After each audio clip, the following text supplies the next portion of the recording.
선생님 마음을 좀 알아주세요. 지금 공부를 해 놓으셔야 2학년 딱 되고 내신 대비할 때 여러분들이 성적이 나옵니다. 제발 부탁 좀 합시다. 자, 일단 아직 필기하지 말고 먼저 칠판 보세요. 선생님이 이거 필기 시간 별도로 줄게요. 자, 오늘 지금 선생님이랑 뭐 한번 정리할 거냐면 시제 정리를 한번 할 거예요.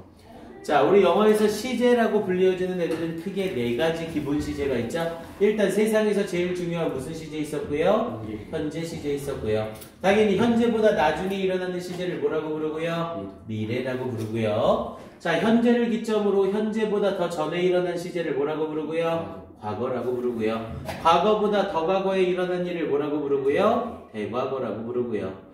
자, 그리고 이 각각의 시제 사이와 사이의 기간을 나타내는 시제를 우리는 완료라고 부르죠. 그래서 과거에 일어난 일이, 대과거에 일어난 일이 과거에 영향을 주거나 이 기간의 시간일 때 우리는 얘를 과거 완료라고 불렀고요. 그리고 과거에 일어난 일이 현재에 영향을 줄 때 얘를 우리는 현재 완료라고 불렀고요. 그리고 현재를 기준으로 아직은 일어나지 않았으나 미래의 어느 한 시점을 얘기할 때를 우리는 미래 완료라고 얘기를 하죠. 그래서 얘네들을 우리는 영어에서 시제라고 부르는 거고, 그래서 현재나 미래, 현재, 과거, 대과거라는 이 시제는 우리가 영어에서 점의 시제라고 얘기를 해요. 점의 시제라는 건 뭐냐면 이 4가지 시제는 그 시제가 어느 순간에 일어난다는 거죠. 그에 반해서 완료라는 이름이 붙는 시제는 우리가 선의 시제라고 얘기를 해요. 얘는 어느 한 순간에 일어나는 일이 아니라 기간에 걸쳐서 일어난다는 거죠.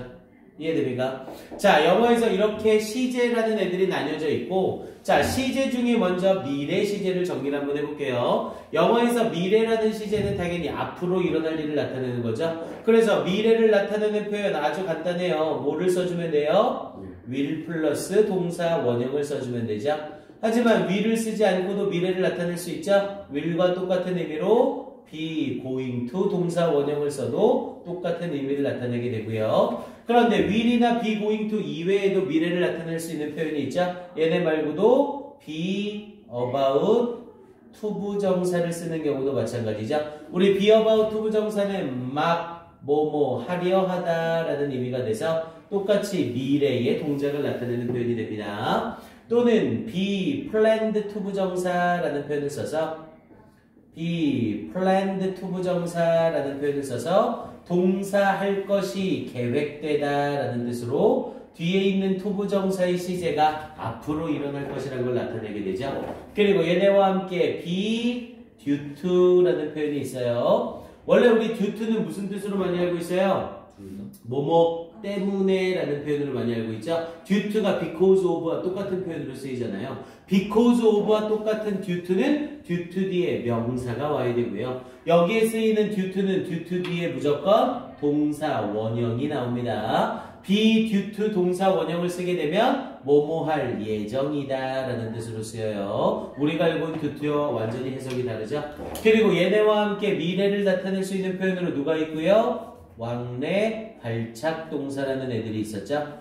우리 왕래 발착 동사라고 불려지는 애들은 어떤 애들이에요? 왕래 오고 가는 거예요. 야, 우리 왕래 좀 자주 하자 이렇게 얘기를 하잖아요. 왕래가 오고 가는 거. 발착은 출발과 도착을 얘기하는 거죠. 이런 왕래 발착 동사를 쓰게 되면 왕래 발착 동사는 굳이 미래 시제를 쓰지 않고 현재 시제나 진행 시제를 쓰는 순간 미래의 의미를 자동으로 가지게 되죠.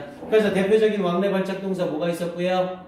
live라던가 alive라던가 start라던가 begin이라던가 얘네들을 우리는 영어에서 왕래 발착 동사라고 불러서 얘네는 진행 시제나 현재 시제를 쓰게 될 경우 뭐의 의미를 가지게 된다? 미래의 의미를 가지게 된다. 그래서 영어에서 미래로 표현할 수 있는 애들은 선생님이 쫙 정리를 한번 해놓은 겁니다. 자, 그런데 얘네들은 일단 기본적으로 모르고 있으면 여러분들이 정리를 하셔야 되고요. 근데 실제 미래와 관련돼서 문법적으로 시험에 나올 때 얘가 미래 시제입니까? 아닙니까? 얘가 미래입니까? 아닙니까? 이딴 문제 절대로 안 나와요. 미래 시제와 관련돼서 시험에 나오는 포인트는 당연히 누가 있었고요?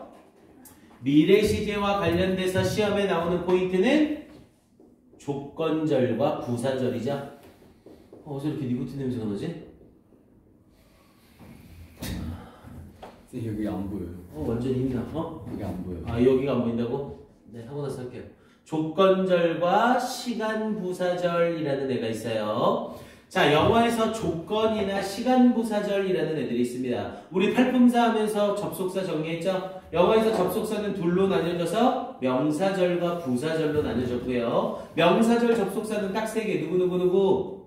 that, if, whether 있었고, 이 세 개를 제외한 나머지 접속사들은 싹 다 부사절 접속사라고 했죠? 근데 그중 조건절을 나타낸대요. 영어에서 조건을 나타내는 접속사 뭐 있어요? 조건 나타내는 접속사 딱 세 개밖에 없어요. if, once, unless 딱 이 세 개밖에 없습니다. 먼저 아직 필기하지 말고 먼저 들으세요. 이건 듣고 나서 필기를 하셔야 돼요. 당연히 이때 if는 인지 아닌지가 아니라 만약 뭐뭐 한다면이고요. once는 일단 뭐뭐 하면, unless는 만약 뭐뭐 하지 않는다면 이라는 뜻이었죠. 그럼 얘네는 전부 다 뭐뭐 한다, 면이라는 형태로 전부 조건을 나타내는 표현이 되고요. 이렇게 조건을 나타내는 접속사가 사용된 문장에는 시제가 미래일지라도 절대 위를 쓸 수 있다, 없다? 없다. 그래서 if나 once나 unless가 사용된 문장에는 위를 사용할 수가 없어요. 이게 첫 번째 시험 포인트고요. 두 번째로는 시간절과 관련돼서 나올 때이죠. 그럼 당연히 시간부사절은 접속사 자체에 시간 개념이 들어가 있는 애들이네요. 대표적으로 누구 있어요? when이라던가 after라던가 before라던가 as soon as라던가 by the time이라던가. 당연히 as soon as는 뭐뭐 하자마자고 by the time은 뭐뭐 할 때쯤에 라는 뜻이었죠. 그래서 이런 접속사들을 쓰게 되면 얘네는 전부 시간을 나타내는 접속사고 얘네 역시 얘네 자체가 시제의 의미를 가지기 때문에 절대 미래를 나타내는 조동사 will과 함께 쓴다 못 쓴다? 못 쓴다. 이게 포인트라고요. 그러니까 시제 자체에 대해서 너무 깊이 들어갈 필요 없이 전체 시제에 대한 제일 중요한 문법 포인트들을 정확하게 잡아두시라고요.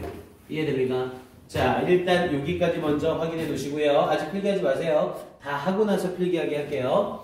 자, 두 번째로 현재라는 시제였죠. 자, 우리 영어에서 현재라는 시제는 나타내는 방법이 간단하죠. 당연히 현재는 동사를 뭐로 나타내면 돼요? 동사를 현재형으로 나타내주면 되죠. 대신 동사를 현재형으로 나타낼 때 주의할 점이 하나 있었죠? 뭐가 있었어요? 일반 동사를 쓸 경우에 주어가 3인칭 단수라면 일반 동사 뒤에는 뭘 붙여야 돼요?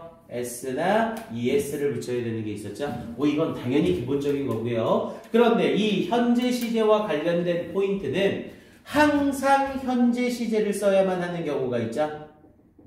항상 현재 시제를 써야 되는 경우가 있대요.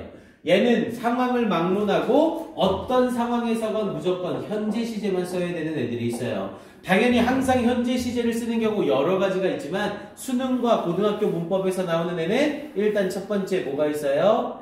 불변의 진리라는 애가 있어요.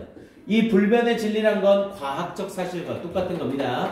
물은 물은 수소 2개와 산소 하나로 이루어진다. 이건 과학적 사실이죠. 이런 건 변해요, 안 변해요? 안 변해요. 태양은 동쪽에서 뜬다. 이런 거 변해요, 안 변해요? 안 변해요. 이런 불변의 진리나 과학적 사실은 어떤 상황이든 자신에게 상관없이 무조건 무슨 시제만 쓴다? 무조건 현재 시제만 써야 돼요.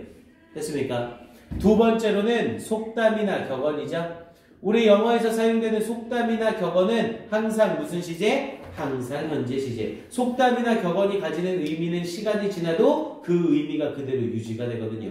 그래서 속담이나 격언을 나타내는 시제는 항상 현재 시제를 쓴다. 이 두 개가 포인트예요. 어느 상황에서건 불변의 진리나 속담이나 격언은 항상 현재 시제를 쓴다. 원래 얘네 말고도 되게 많아요. 현재 상황을 나타낼 때도 현재 시제를 써야 되고 반복적 습관을 나타낼 때에도 현재 시제를 써야 되고 일반 사실을 나타낼 때에도 현재 시제를 써야 되지만 걔네는 시험에 안 나온다고요. 시험에 나오는 건 요 두 개 포인트입니다. 불변의 진리와 속담 격언이 나올 땐 무조건 현재 시제를 쓴다.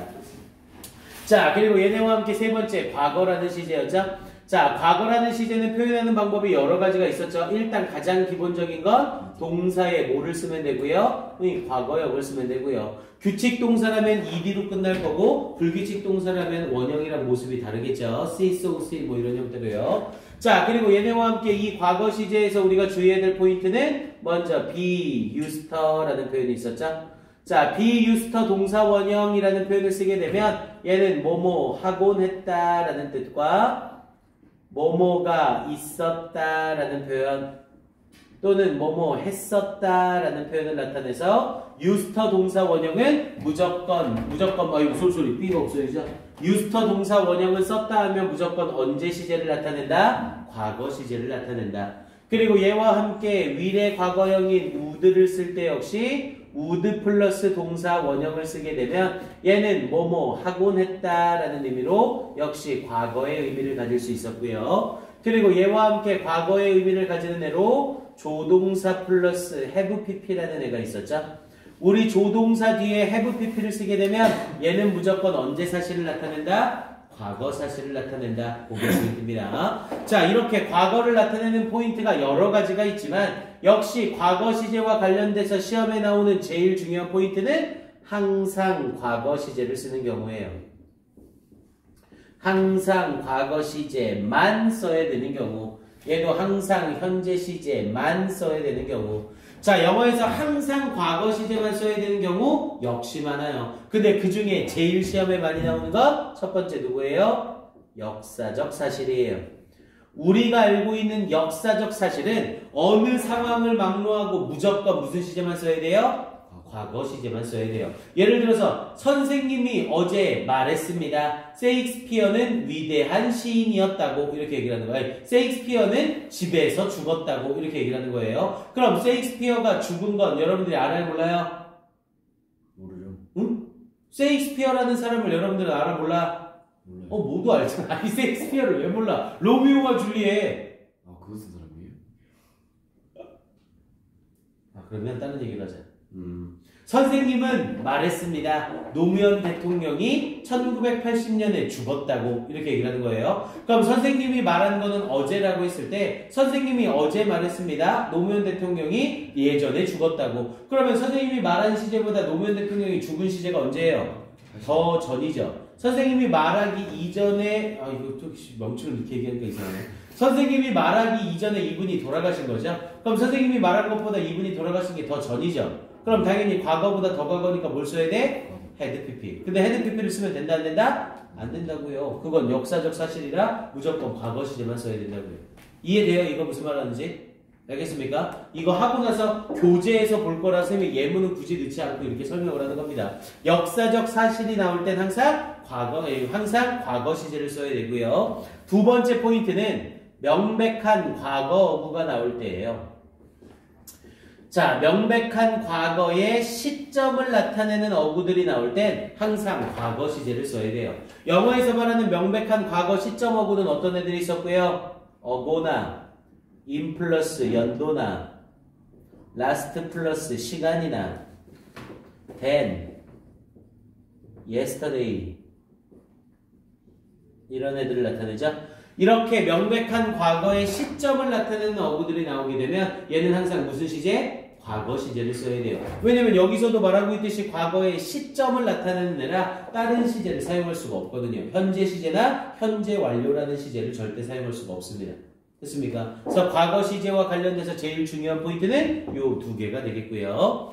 자, 네 번째로 대과거라고 불리어지는 애는 대과거의 기준은 대과거를 일단 나타내는 방법은 뭐고요? 대과거는 무조건 had 플러스 pp였죠. 대신 대과거라는 건 과거보다 더 과거잖아요. 그럼 이 대과거라는 시제를 쓰려면 꼭 뭐가 필요해? 꼭 과거 시제가 필요하죠. 왜냐면 과거 시제가 기준이 있어야 그 과거보다 더 이전에 일어난 일이다. 이렇게 표현이 가능해지잖아요. 그래서 대과거는 항상 주의할 포인트가 뭐가 되고요? 기준이 되는 과거 시제가 포인트예요. 기준이 되는 과거 시제가 있느냐 없느냐를 물어보는 문제가 자주 출제가 됩니다. 얘는 다른 포인트는 볼 것도 없어요. 자, 얘와 함께 과거 완료가 있죠. 영어에서 과거 완료를 표현하는 방법은 어떻게 됐고요? 대과거와 똑같이 had pp라는 표현을 쓰면 되죠.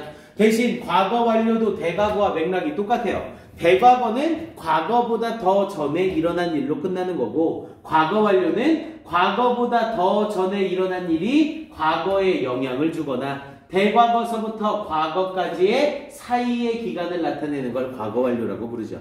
과거 완료와 대과거는 이 기준이 되는 과거 시제 외에는 시험에 나오는 게 없습니다. 시험에 낼 포인트가 없어요. 자, 대본에서 현재 완료죠. 우리 현재 완료를 만드는 방법은 어떻게 됐고요? have나 has를 쓰고 그 뒤에 pp를 써주면 되죠. 당연히 이때 쓰이는 pp는 수동의 의미가 아니에요. 이때 쓰이는 pp는 완료의 의미입니다. 그래서 과거 완료에 쓰이는 pp, 현재 완료에 쓰이는 pp, 앞으로 쓰게 될 미래 완료의 pp는 전부 수동의 의미가 아니라 능동의 개념이에요. 이해됩니까? 완료의 의미를 가집니다. 완료로 쓰인 pp에 수동의 의미를 넣어주고 싶으면 무조건 had, 빈 pp, have, has, 빈 pp라는 표현을 써야 수동의 의미를 가지는 겁니다. 이해돼요? 자, 그리고 이렇게 사용되는 현재 완료의 키포인트는 뭐고요? 현재 완료의 키포인트는 과거사, 항상 과거 시제만을 쓰는 2번의 포인트와 똑같아요. 현재 완료를 쓰게 되면 현재 완료는 시점이 아니라 기간을 나타내기 때문에 절대 누구랑 같이 못 써요? 명백한 과거 어구와 같이 못 써요. 어고나 인년도, 라스트 시간, 된, yesterday가 나왔는데 have pp, has pp를 썼다? 그럼 걔는 화법상 무조건 틀려요. 이해됩니까? 현재 완료는 누구와 같이 못 쓴다? 명백한 과거 시점 어구와 사용이 불가능합니다. 이렇게 포인트를 잡아 놓으시고요. 자, will have pp라고 불려지는 미래 완료예요. 자, 미래 완료를 만드는 방법은 will have pp고요. 자, 이 will have pp는 역대 문법 문제로 수능에 출제된 적은 단 한 번도 없습니다. 그리고 학교 교재에서도 문법 포인트로 낼 만한 게 전혀 없어요. 대신 그나마 나온다면 문장상에서 동사 써놓고 이 동사를 알맞은 형태로 바꾸시오. 요 정도의 문제가 나올 거예요. 이 미래 완료란 건 뭐냐면요. 아직은 완료가 안 된 거예요. 지금은 완료가 안 됐는데 미래의 어느 시점이나 미래의 어떤 조건이 합당하게 되면 그 일이 완료가 될 거라는 말이에요. 예를 들어서 선생님이 박수를 3번 쳤죠. 그럼 선생님이 박수를 3번 친 상태에서 한 번 더 치면 4번 치는 게 될 것이다. 이렇게 얘기하는 겁니다. 그럼 아직 선생님이 박수를 4번 친 건 아니죠. 근데 한 번 더 치면이라는 조건을 붙이게 되면 한 번 더 치면 4번 치는 게 될 거잖아요. 그럼 이때 무슨 시를 쓰는 거예요? 미래 완료를 쓰는 거예요. 나는 영어를 10년째 가르치고 있다라고 얘기를 한 거예요. 내년이면 11년이 될 것이다. 이렇게 말을 하는 거죠. 그럼 아직은 11년이 안 됐지만 내년이 되면 11년이 될 것이다라는 거잖아요. 이때 미래 완료를 쓰는 겁니다. 그럼 확실하지가 않은데. 확실하지 않은 거죠. 대신 그렇기 때문에 미래 완료를 쓰려면 항상 이 미래 완료라는 시제는 뭐랑 같이 수반이 되는 거예요? 조건이나 혹은 시간을 나타내는 어구와 함께 쓰게 되어 있어요. 아까도 박수를 한 번 더 치면 이건 조건이죠. 내년이면 이것도 시간과 조건이죠. 이렇게 시간 조건이 함께 섞이면서 미래 완료가 쓰이게 되어 있습니다. 됐습니까? 전체 시제 중에는 지금 선생님이 써놓은 요 빨간색 시제가 제일 중요합니다. 당연히 내신 대비로 들어가기 시작하면 수동의 형태나 진행의 형태까지 다 겹쳐져야 되지만 일단 시제에 대해선 얘가 여러분들 머릿속에 그대로 들어가 있어야 돼요. 그리고 여기서 끝이 아니에요. 자, 이 시제와 관련돼서는요. 얘네가 왜 중요한지를 알아야 돼요. 아이고, 필기가 안 되겠다. 일단 필기 요거 먼저 하고 갑시다. 왜? 그러면 10분간 휴식하고 와서 필기 마무리를 할게요. 일단 10분간 휴식을 합시다. 이거 말고는 쓸 거 많진 않아요. 근데 너무 꽉 채워서 쓰지 말고 좀 조그맣게 이쁘게 쓰세요. 네. 시험지 배우고 있어요. 그러죠.